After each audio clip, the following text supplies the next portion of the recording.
Halo anak-anak, selamat hari Minggu. Nah, puji Tuhan kita bisa bertemu kembali meskipun masih dalam daring ya, di minggu pertama di tahun baru 2021. Puji Tuhan, Tuhan masih memberikan kesempatan kita untuk mendengarkan firman Tuhan.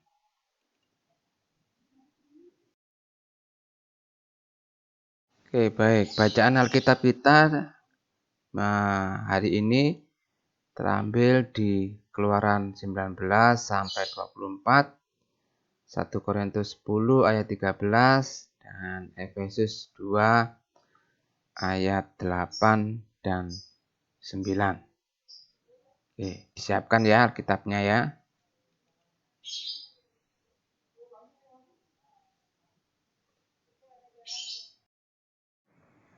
Tujuan pembelajaran pada pagi hari ini adalah satu, memahami bahwa Allah memanggil umat pilihannya untuk dipisahkan. Kedua, mengenali bahwa Allah mengajarkan kita untuk percaya dan taat kepadanya.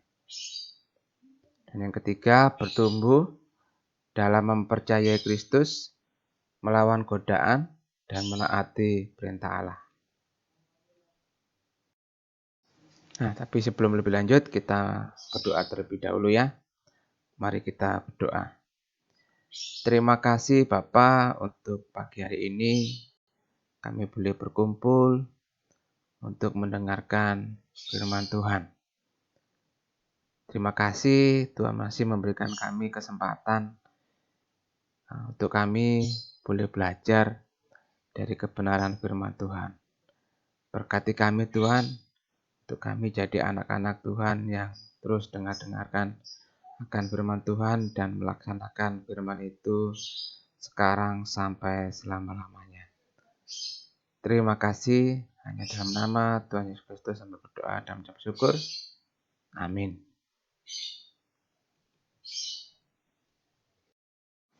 Oke, kita masih meneruskan firman dari minggu-minggu kemarin ya.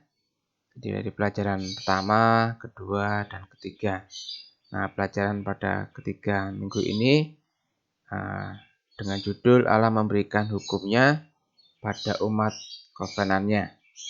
Nah, bangsa Israel menghabiskan hampir setahun berkemah di kaki gunung ini, Gunung Sinai ya, dan menerima hukum Allah, termasuk instruksi yang rinci mengenai ibadah di kemah suci dan perincian untuk menjadi umat kudus Allah yang di antara mereka dia akan berdiam. Akan tetapi sebelum memberikan hukuman, Allah mengingatkan mereka akan anugerahnya, penghakimannya atas Mesir, dan pembebasan bagi umatnya untuk membawa mereka kepadanya. Allah menyatakan umat kovenannya sebagai milik kepunyaannya yang berharga, suatu kerajaan iman dan bangsa yang kudus. Allah memberikan hukumnya dalam konteks rencananya untuk penebusan. Nah, di tengah-tengah penampakan kuasa yang berapi-api dan luar biasa ini, Allah memberikan hukum tersebut kepada Musa, pengantara yang dia pilih. Setelah menerima hukum tersebut, Musa mempersembahkan korban dan memercikan darah di atas mezbah dan orang-orang untuk memeteraikan kovenan antara Allah dan umatnya. Nah, hal tersebut melambangkan konsekuensi hidup dan mati dari kesetiaan dan ketidaksetiaan. Hal ini juga menunjukkan kepada Kristus yang akan menanggung kutuk kovenan dan membersihkan umatnya dari dosa. Oke, anak-anak bisa buka cari yuk-nya ya. Jadi di grup juga sudah Lose kirim. Jadi anak-anak bisa menuliskan sebanyak 10 perintah Allah yang anak-anak ingat saja. Kira-kira apa sih yang terlintas dalam pikiran gitu. Nah, tulis di situ. Dan gambar segitiga di samping perintah yang mengajar kita untuk mengasihi Allah, dan gambar bintang di samping perintah yang mengajar kita untuk mengasihi sesama. Jadi ada 10, ada pembagiannya, ada untuk mengasihi Allah, dan ada bagian juga untuk mengasihi sesama manusia. Oke, mari kita buka di Keluaran 19 sampai 24 ya. Oke. Untuk bisa menjawab fakta atau fiksi. Misalnya, 1. 10 perintah Allah diberikan di Gunung Sianida. Itu fakta atau fiksi. Maksudnya adalah fakta itu adalah kejadian nyata betul-betul terjadi, sedangkan fiksi itu hayalan. Hayalan manusia dan itu tidak betul-betul terjadi. Hanya hayalan saja. Kira-kira ini betul enggak sesuai dengan kenyataan atau hanya hayalan saja. Dan anak bisa memberi lingkari di fakta atau fiksi sesuai dengan kalimat 1 sampai 5.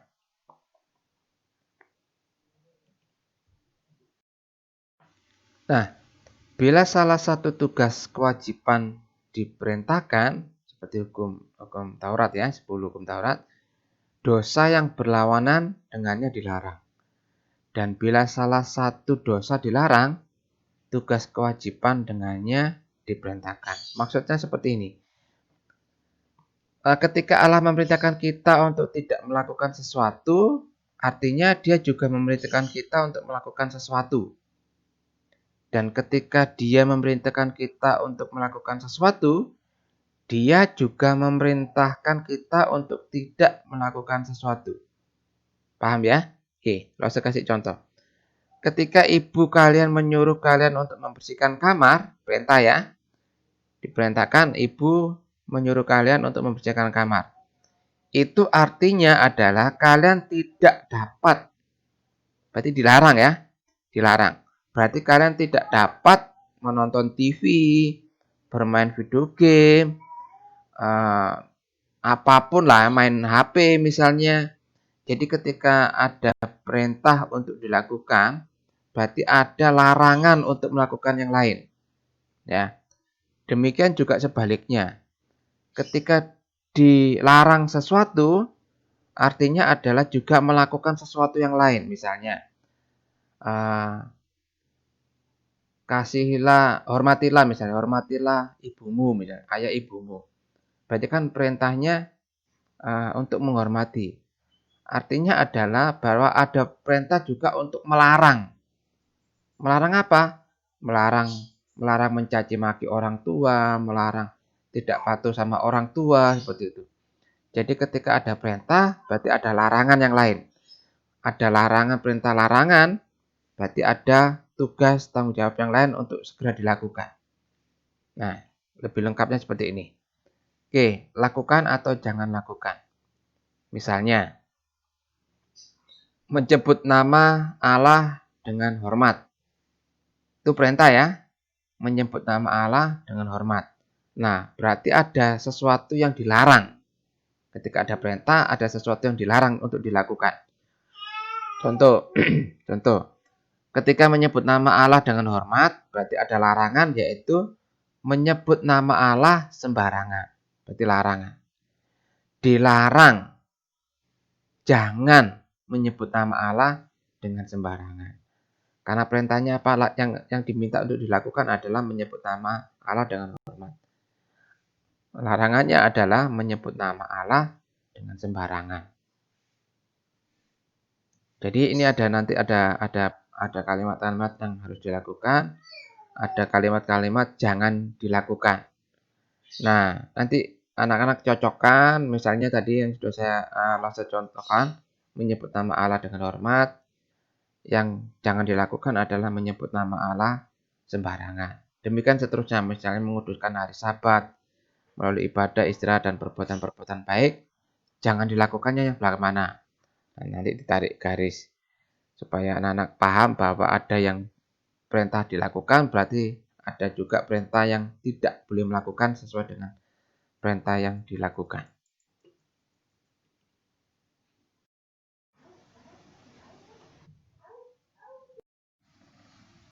Oke, Allah memberikan anugerah untuk memampukan umat kebenarnya menaati perintahnya.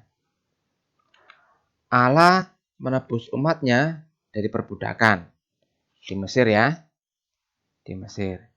Kemudian memberi mereka hukum untuk menunjukkan kepada mereka bagaimana hidup oleh anugerah dalam rasa syukur atas keselamatannya.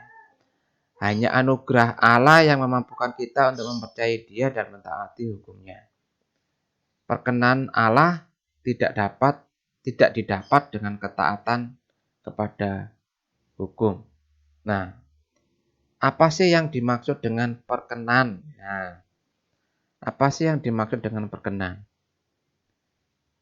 Perkenan itu artinya adalah sebagai sikap baik, murah hati, atau bersahabat, atau sebagai persetujuan.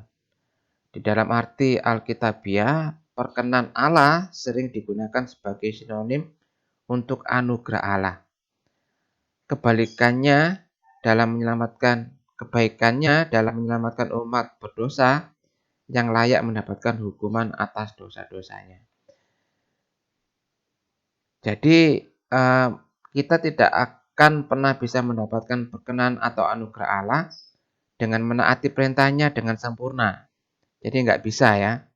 Jadi kita tidak bisa mendapatkan anugerah Tuhan meskipun kita sudah melakukan perintah-perintahnya tadi. Karena seperti di awal 10 perintah itu sebagai manusia mustahil kita bisa melakukan 100%. Hanya Tuhan Yesus saja yang bisa melakukan. Sehingga Kristus menaati hukum dengan sempurna dan mati menggantikan kita untuk membayar hukuman atas dosa kita dan memberi kita pengampunan. Jadi ada maksud Allah ketika memberikan 10 perintah itu apa sih maksudnya? Nanti kita akan pelajari bersama lagi di slide sebelum ini, sesudah ini. Nah, anugerah. Nah, nanti anak-anak juga bisa isi sendiri itu kosong-kosong itu hurufnya seperti apa. Nanti anak-anak isi ya. Nah, Keluaran 20 ayat 1 dan 2. Lalu Allah mengucapkan segala firman ini. Akulah Tuhan Allahmu yang membawa engkau keluar dari tanah Mesir, dari tempat perbudakan. Artinya adalah bagaimana Allah menunjukkan anugerahnya kepada orang Mesir. Menunjukkan anugerahnya dengan melindungi mereka, menyelamatkan mereka, menyediakan apa yang mereka perlu. Dia juga menghancurkan musuh mereka. Nah, bagaimana sih perasaan kalian jika seorang menyelamatkan kalian dari situasi buruk? Bersyukur, berterima kasih, atau malah bersungut-sungut? Nah, seberapa bersediakah kalian melakukan sesuatu untuk orang tersebut? Maksudnya yang sudah menyelamatkan kalian.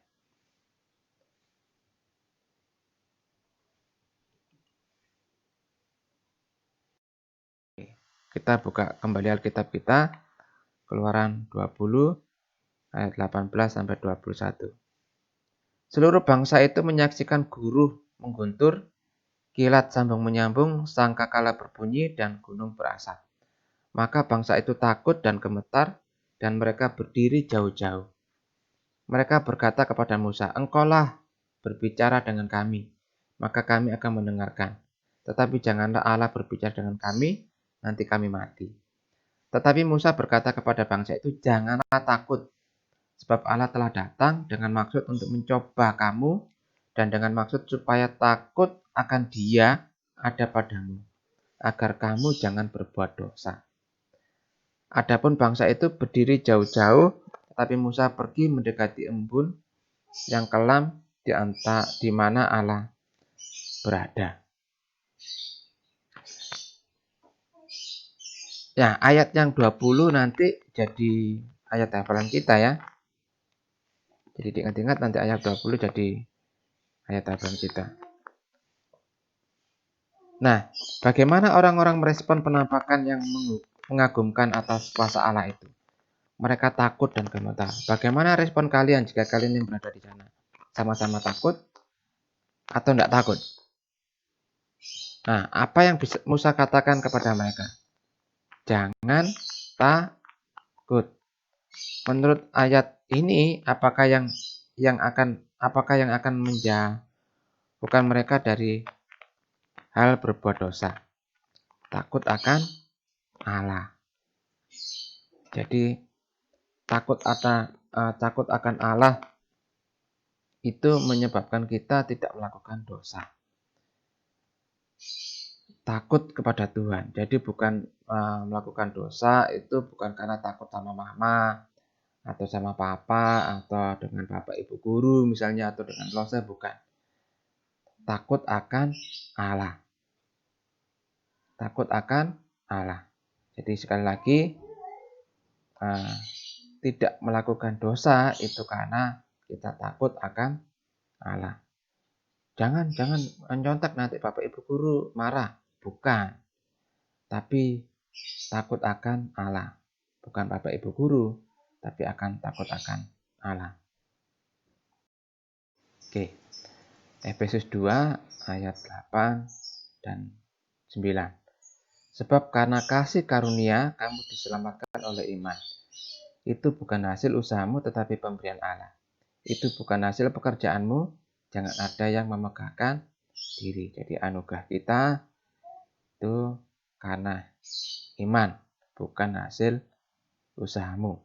Masih ingat ya pembelajaran dulu pernah saya sampaikan bahwa ada anugerah khusus, ada anugerah umum. Hujan itu anugerah umum. Orang yang berdosa, yang tidak kenal Tuhan juga mendapatkan hujan yang sama, matahari yang sama. Seperti kita umat pilihan Tuhan itu juga mendapatkan yang sama. Tetapi ada anugerah khusus yang bisa kita terima. Karya penyelamatan Tuhan di atas kayu salib. Itu kasih karunia diselamatkan oleh iman, bukan atas usaha kita. Berbuat baik pun 100% dari 10 perintah Allah itu tidak akan menyelamatkan kita dari hukuman. Tapi karena iman, kasih karunia, pemberian Allah, kita bisa diselamatkan. Oke, apa yang benar? Nah, centang lingkaran di sebelah kalimat yang benar. Oleh anugerah Allah kita diselamatkan oleh iman. Betul atau enggak? Centang ya. Iman adalah pemberian Allah, betul atau enggak? Centang. Lakukan seterusnya sampai ke poin 6. Mengapa 10 perintah diberikan? 1. Membantu kita mengenal seperti apakah Allah itu. Membantu kita melihat dosa kita. Menunjukkan kebutuhan kita akan juru selamat. Memberikan perintah untuk hidup yang saleh oleh anugerah. Melawan kejahatan yang terjadi di masyarakat. Melindungi orang-orang dari konsekuensi pilihan buruk. Dan yang terakhir memungkinkan kita untuk menunjukkan rasa syukur atas penebusan yang Allah kerjakan.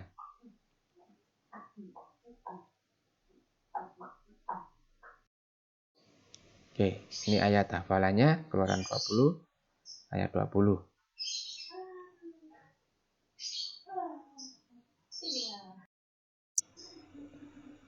Mari kita tutup dalam doa.